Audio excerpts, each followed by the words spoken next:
too long ago that fit that profile.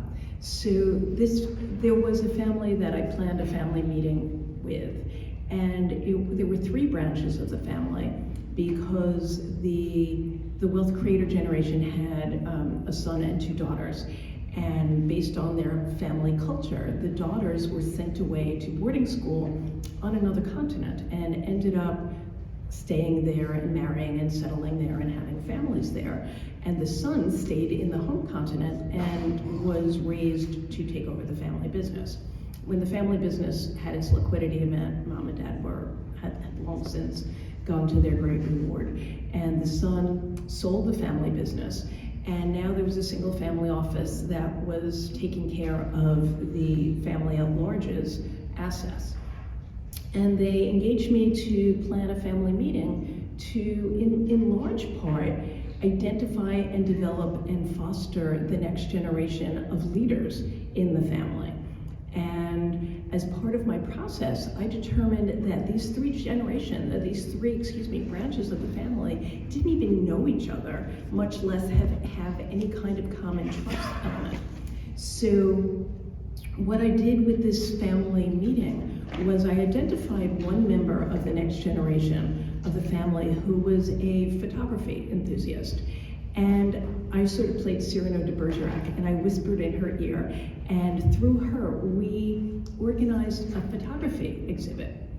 And we wrote to each family member who's going to attend, and we encouraged them to send in a photo, not necessarily a family photo. In fact, we discouraged family photos, but some photo that spoke to you for some reason, whether it was a vacation picture or just a piece of art that you thought was interesting or something. And the photographer in the group made a little exhibit, and we put it up along the wall. And then I encouraged each person, so we went around and we treated it like a photography exhibit. And each person spoke about why that photo spoke to them.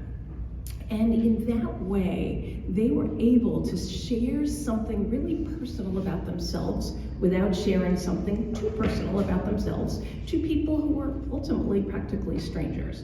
And in that way, they were able to get to know each other in a really safe space. And through that exercise, we build a level of trust, we build a level of intimacy. And from there, we were able to develop a governance structure and talk about the family business and talk about the family collective investment structures and best practices and policies and all sorts of other things. But it all started from introducing these people to one another, not just, hi, I'm your cousin, but actually, here's something about myself that matters and here's why. And so that was a really interesting way to create trust in a safe space and non-threatening environment.